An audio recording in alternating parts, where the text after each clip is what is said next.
These are the faces of Svalbard, an archipelago you may not have heard of in the Arctic. It's home to people from all over the world, and it was an experience with one of those faces in particular that made me ask why. Why are there so many foreigners in the Arctic? A question that also changed the course of my life.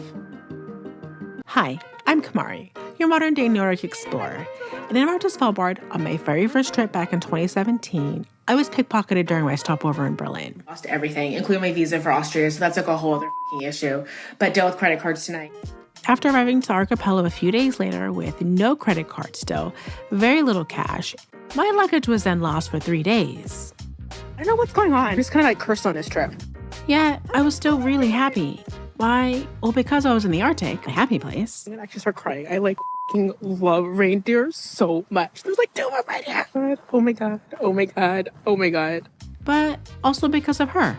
See, when I got to where I was staying, Guest House 102, with a little consolation bag from SAS Airlines from losing my luggage, I broke down in front of the hotel receptionist, Janet. I went to the reception this morning, basically in tears, and I was like, I need something, help me. I'd later learned losing checked luggage en route to Svalbard is a really common problem, so she knew exactly what to do.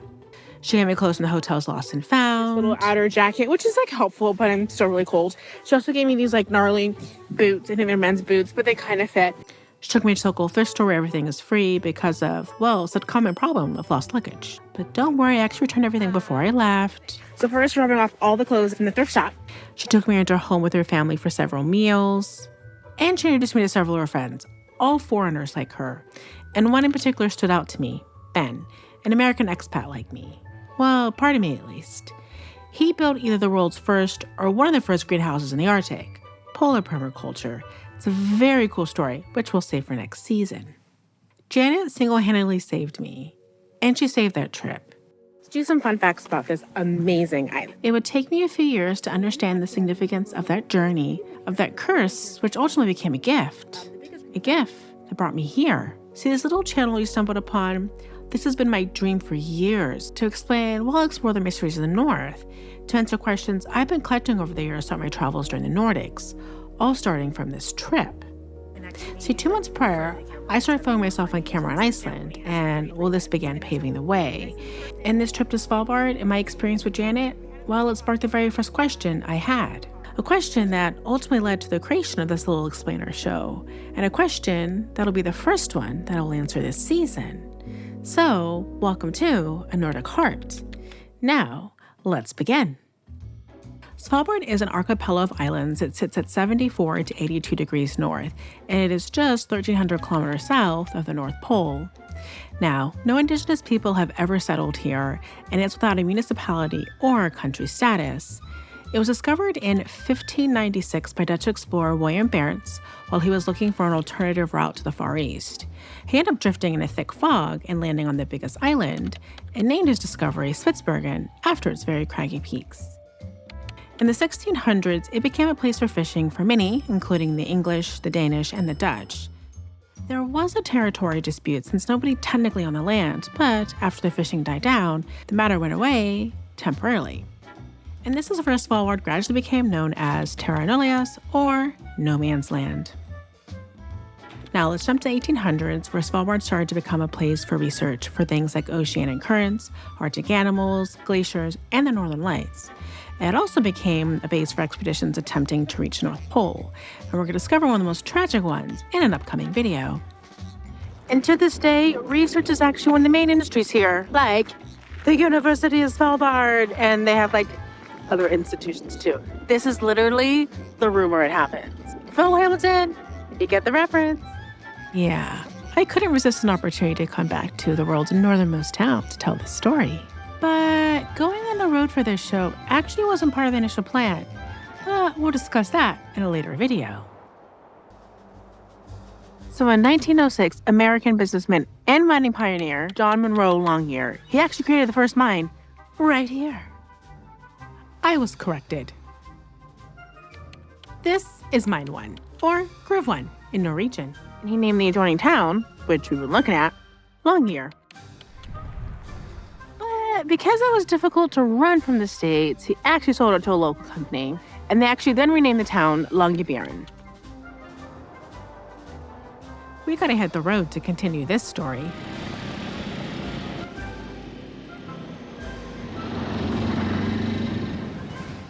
We have ATV here. Messy, I know. Anyways, back to the story. So mining is one of the other main industries here, but it has decreased a lot over time. Of all of Svalbard, you have 2 mines left. Mine number 7. Camera almost fell down. Mine number 7, which is like kind of behind me over there. Plus a mine in the Russian settlement Barentsburg. Don't worry, we're gonna get to Russia's presence soon. So the question is, how did this no man's land, huge archipelago, I sure got it right. I know it's archipelago, but do you know this land that used to be a no man's land become the land for all? The Svalbard Treaty. In 1870, the Swedes brought up the question of sovereignty again, and after World War I, it was settled. Norway was crowned the winner. Norway had for a long time tried to get it to be part of Norway. During the First World War, Norway was known as the Allied neutral. During the signing of the Versailles Treaty, it was looked favorably to Norway. The treaty was signed on February 9th in 1920, recognizing Norwegian sovereignty, and it went into force on August 14th, 1925, making Svalbard a full part of the Kingdom of Norway. It was ratified by the Netherlands, the UK, America, Denmark, Italy, France, Norway, Sweden, and Japan, and later 35 other countries, including the then Soviet Union, for a total of 44 countries. So why the gap between recognizing sovereignty and enforcing it? I'm glad you asked. We're going to call it property disputes in the states. Thanks for the wave. Oh my God, that's a bird. So here's the thing. The treaty actually grants rights to any of the citizens as part of the signatory states, equal rights to hunt, fish, and some commercial activity in the archipelago and all the territorial waters. So of the 74 property claims that went in, 40 were approved and divided between 17 companies and private citizens over the course of about 4,000 square kilometers. Eventually, though, a number of the treaty properties were actually purchased by Norway and the then Soviet Union, and those are the 2 countries that have the most extensive business in the area as well as settlements. So now that we know that anybody from any of the 46 signatory states can actually do some commercial activity, can they live here too? The answer is yes. In fact, the treaty grants nationals the same rights as Norwegian citizens, and any non-treaty citizens too can basically live here visa-free. Not basically, they can, and they are, as we're talking about.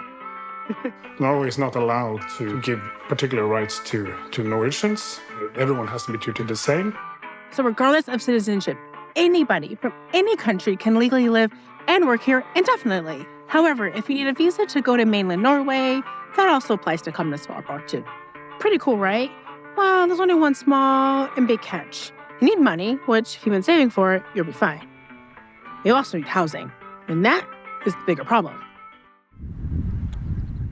So since Longyearbyen is a former mining town, great history book if you're interested about it, its roots are still actually being in a company town where a lot of the housing is provided by the employer. And that's still evident today. So you have 3 main industries here. You have research, you have tourism, and of course, mining. And a lot of the homes that we're seeing are owned by the mining company, of course, the university, and the government. So even with the rise in the tourism industry, a lot of small businesses aren't actually able to buy or build property for their employees, simply because, again, you have really strict zoning laws, and also just the cost of bringing in labor as well as materials via ship. And climate change is actually worsening the problem. You had a huge avalanche in 2015 that destroyed 11 homes and another near miss in 2017. So they actually have now these sort of breakers on the mountains to help prevent a further one. But any new housing developments that you're seeing in town, kind of the ones behind me, they're mostly to replace the homes that were already destroyed. So it's not uncommon here that you're going to see multiple people living in a 1-bedroom home when they first arrive because they're waiting for housing. I've started sharing in one square room with a friend. And it takes me 15 days, and then I find my own apartment. But do you find when people are here that they tend to bring over their family and friends because it's easier at that point because the main person is housing? Yes. Jenny isn't alone. Never known Svalbard before until 3 days before the flight. I was working as an au pair in Oslo, Norway, in the mainland. And then after that, I decided to come up here, visit my family, and just try to see if I could find something permanent. My cousins have a house of their own, not under a company, but a private apartment or something, and they have space for me, so I joined them. And then when I finally got the job at the guest house, I had a house just in there, just in the same building as where I work. Yeah. It was my boyfriend actually that got the job in here. And after a few months of dating, he asked me if I would be interested in following him up here and to see if it's going to be a nice place to live. Gustav, Håkon, and Eystein all had company housing. And Johan, well, he knew The someone. last 2 times I was here, I was with company housing, so accommodation from the company. This time I just had a place through friends, but they do have housing for some of the other staff. But it's clear from my conversations, it's hard to get housing without a job. And if you think that you can actually buy land and build a house, kind of like the really cute ones behind me, think again. So according to the governor's website, and he's basically the boss of Svalbard. I mean, he is. He's basically the highest appointed official by Norway. It says that the Norwegian state actually owns almost all of the land. Makes it very difficult for you as a private consumer to buy a plot and build a house. So therefore, there are some private homes on rented land here, but they are very expensive. So at the time of filming this, Norway's biggest marketplace for rental homes, buying homes, all the jazz, had one thing listed for Svalbard. And it's this place right here. So it's being advertised as office space. So you can basically convert into both an office and a home space. So they're selling it. It's 92 square meters for 2.25 million kroner, which is basically just a little bit bigger than my old apartment in Salzburg for the equivalent of 230,000 euros, which I don't know. I don't think it's the best deal, but I actually don't really do home stuff, so I have no idea. I think it's not a good deal. That's Kamari's professional opinion. Non-professional opinion.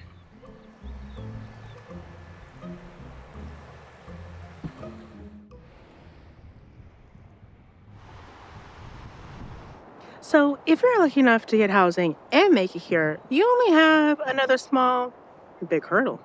So here's the thing. I'm a winter baby. I love the cold weather. In the summer, it's about 3 to 7 degrees Celsius, which for me is perfect. It's currently 2. And in the winter, you're dropping down to about -30 to -11, which can feel like a lot, but not if you have the right gear. I've basically been waiting all day to do that shot. Shout out to 66 North, literally one of the best brands out there. I've only been trying to get sponsored them for the past 4 years. Let's just take a moment. You know, that life. Oh, and this wool jacket, which is actually really amazing. And my hat is by them too, because I told you, I'm basically their unofficial brand ambassador. And this cold weather affects a few other important things, like your ability to be born or die here. So Svalbard is covered by permafrost, which means in the summer, only the top meter of land thaws out. So because of this, they actually outlawed dyeing in the 1950s because they were worried about bodies not decomposing. So their biggest fear was the bodies would still actually house the Spanish flu virus, which killed 7 miners in 1918. And their suspicions were confirmed. In 1990, they actually exhumed one of the miners' bodies and they found the virus was still active. Cremated burials are still allowed on the island, but they require a state license. So basically, you gotta head home or to mainland to live out your last days. So what about if you're pregnant? You don't have just a maternity ward or... We had to go down to the mainland 3 weeks before the term and then wait till she was born and then we could go up again. And just in case you're wondering, if you are registered here in Svalbard and your baby is born in mainland or somewhere else, it is considered a resident here. However, it does not grant you access to become a Norwegian citizen. So, I mean, I would kind of try it. Now I won't, because now I know, and you do too. And Håkon is actually from here. First 4 or 5 years were up here, moved down to the mainland of Norway, and then I returned after finishing my university studies. How does it feel to return? Now I'm curious. You have sort of these brief snapshots that you remember from early on, and it's very weird to see them when you're an adult and really can take the whole place in. But it's nice in a sense because I get to create my own story of Svalbard, whereas for the years in between, I was living partially on my family's Svalbard history, and now I'm sort of creating my own. So between the cold weather, the limited housing, the fact that there's regulations, whether you can be born or die here, and the fact that this really is a former company town and it still has a lot of those ways, for most, Svalbard is just a place to work. So this is actually my favorite cafe in town. Good coffee. So back to the story. Who exactly is living and working here? Well, it's an increasing number of foreigners. And by foreigners, I mean non-Norwegians. Svalbard has 5 settlements. Longyearbyen, the administrative center that we've been discussing, New-Ålesund, the base for international Arctic research, and the starting point for Ronald Amundsen's expeditions to North Pole. Don't worry, we're going to cover that in the upcoming video. Barentsburg, maintained by the Russian state-owned company Trust Article, is home to what will be the very last mine in the country. Pyramiden, a former mining community, is also owned by Trust Article. When I visited there in 2017, there were 2 men living there working to restore this ghost town, or at least is what they told us. And Hornsund, which is home to a small Polish research center. As of the first half of 2022, about 2,900 people lived across all 5 settlements, with the majority in Longyearbyen. And of that, in Longyearbyen and New-Ålesund, over 35% were foreigners from 53 countries. And this representation has actually grown over the years. So where are the biggest groups coming from? From 2019 to 2021, you had Western Europe for men, and you had Asian Africa for women. And today, most foreigners are coming from 3 countries. Imagine looking around that there is some country in Asia, some Germans, I guess, and the third one I have no clue. So it's Russians, Thailand, and Swedes. Oh, really? Yeah. That's funny. So you're in the mix. Ka-ching. You're one of the top people living here. So while there's a pretty big increase year over year, there's also a pretty high turnover too. In 2023, 352 people immigrated, while 234 emigrated. And that's a pretty consistent trend that you see year after year. While some will stay just for a season, some will stay for a year or 2, some will be considered more permanent resident. My first cousin, she was also an au pair in Denmark. The previous au pair who recommended her has a family in here, like a Norwegian family, and needed an au pair, so they got her. After the au pair contract, she got a job on the hotel, just in the town center. And she's been living here for maybe 11, 12 years now. Wow, she's one of the longest, actually. At the beginning of 2016, 1 in 4 people had lived in Longyearbyen for more than 10 years. Do you know how long the average person lives here? How long? Those who are not Norwegians, I would say 7 years. Fairly short because still a lot of people come for like a few seasons. You know, there is only two different types of people. Either you're here for a season or you stay for The life. last time I checked it was 7, but the last time I lived there, it was 4. As I know, people that are like Scandinavian, they just stay here for a season and they leave. I would guess around 5 to 7 years. 7 years. Oh, 7 years? Yeah. I didn't know that. Most of the Asians stay more than 30 years already. Oh, Yeah. nice. Longer than what I thought. I thought it would be shorter than that, but It's actually grown because I was a politician the last time I was here. So a lot of my old friends are still here. So they've been here for 15, 20, 25 years. A lot of people, guides, who change yearly. Well, I'm soon there, so I was like, are you going to make it to 7? make it to 7. So if you do make it up here, there's actually quite a bit to do, albeit a few things, of course. There's a kindergarten, primary, and secondary school where classes are taught in both English and Norwegian. They have a sports complex called Svalbardhallen. There's a public library, as well as a culture house that shows about 100 movies a year. And again, you have a hospital. Granted, there's only 20 beds, so don't get attacked by a polar bear. Shooting my first gun. Very extreme. I'm doing it with the polar team. Preparation for shooting a polar bear. Actually, it's a good thing for me to know how to do, just in case I ever need to protect myself. I'm glad I'm not the only one with polar bears on their mind. It's managing with the polar bear safety and my sort of preferred way of outdoor living. Friluftsliv is of course very close to the Norwegian spirit, many people know. And just going out to sleep out on the mountain when you feel like it, the way that you can do down on the mainland, that's not something that you can just do on the spur of the moment here. You need to prepare, and you need to have your weapon with you. You need to preferably have more people to stand with you to stand guard during the night. But I was curious, were there any other challenges with living this far north? I'm Filipino, and there are a lot of stuff that I can't find here. But it's easy because like internet is fast. You can just check online and see what do you want, and then they will just deliver here. Amazon is there, like online shoppings, food. So I don't feel like I'm lacking or something. I'm okay here. Most things I was looking at averaged about 2 weeks, which isn't that bad, all things considered. However, all these fees, though, that will be a problem. We always have to order everything online. House stuff, decorative stuff, new TV, new refrigerator. What people might think, it's just really similar to any other town. They bring things by plane, like all the fresh food and things like that, but any like equipment is usually by boat. And then, you just have to wait for the next boat to get here. So besides the dependency on online shopping to fill the gaps, there were a few other challenges mentioned. The biggest challenge for me personally is the winter time when it's all dark. That's really, really trouble.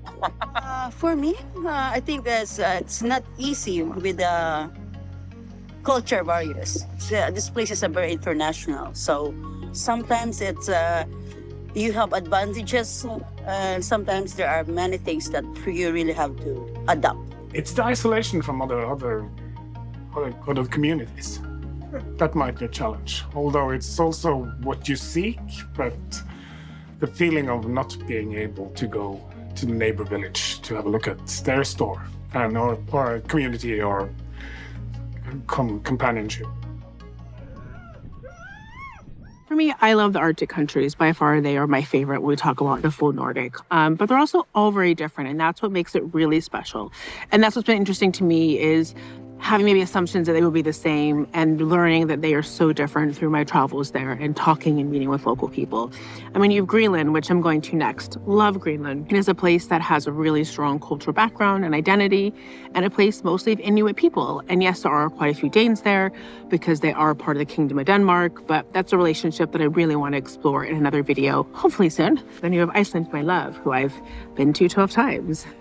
13 coming up here pretty soon. And that all really stems from one person, right? A Norwegian Viking that came many, many years ago, Ingolfurson Arnensen and his wife, because we can't forget that he had a partner who helped build up that country. Helvig Frodesdatter, which I know I'm probably saying wrong, and my Icelandic friends would be very embarrassed of me. I'm working on my Icelandic guys. And then you have here, Svalbard, right? It's a place where nobody ever settled, and therefore it's a place for anybody to live here. And they do. When I first came here, it's not what I expected at all. I was very surprised, but at the same time, it's what I love almost most about this place is there's this idea that like I'm getting a little bit of the cultural diversity that I had in New York, which was one of my favorite things of living in the city for so long. I get to have it here against a landscape that I love and is beautiful, right? So for me, it's like I kind of get the best of both worlds. The open space and like the having a lot more space and wildlife than people. I feel so lucky and blessed that I'm able to wake up and see the beautiful mountains, the beautiful northern lights during the dark season. What I really loved about this trip is it's getting to understand why people are here, what keeps them here, why they came here in the first place. That's been a really cool learning for me. Nature, of course, is a big driver, and that would be a big driver of why I would live here. But community is something that kept popping up. And the people as well. The people I live with, the people I'm surrounded with, and just the community itself is what I love most. Yeah. And I think that that's really beautiful. This idea of people intentionally choosing to live here, like you're intentionally choosing to come to an Arctic country. Not many people live, and you're intentionally choosing this life. The intensity of the community, the fact that almost everyone has chosen to move here, it gives a very, very vibrant feeling to the community, and people are really aware of being somewhere else. Whereas, like me, I went to Austria because I got a job at Red Bull, and you typically are driven by your work. Like, you go to places because your work takes you there. This is the opposite. You choose to come here first, and then you typically find the work. Obviously, that's not the case for everyone. But most people that I've met, it's been more of that journey. And that's more interesting to me. This idea of you choose your home. You get to choose where you want to build your community. So because people are choosing to be here, there's this gravitas of wanting to stick together, helping each other out that I haven't really found anywhere else that I've traveled, anywhere. And it's really beautiful. In the Philippines, where I don't have a lot of friends, or when I came here, even though it's such a very small place, it's like my mind was open on how big the world is. You meet a lot of beautiful people from different parts of the world. So it was really amazing. I'm really happy that in my own way, I built like a small community here too. And whenever I come, I also feel welcome, and I feel like I'm back in my little spot. Oh my God, the people, like the community. You have like friends from all over the world here. It's amazing. Anyone can live in Svalbard, but very few actually do. However, I promise you, if you venture up here to live or visit, you're going to see beauty unlike anywhere else in the entire world. And you're going to have a lot less tourism in Iceland. So that's always a good thing. I love Iceland, but like the tourism it's a little off-putting these days. So my question is for you, will you be Svalbard's next president? Loki over here, yeah, he's trying to switch teams from Iceland to Svalbard, so I may see you here too. Until then, I have to go catch my flight because I'm heading to Greenland for the next story. See you in the next one. So this is home for you? Yes, I can say yes. I've been here now 6 years, so I think yes. This is home for me, so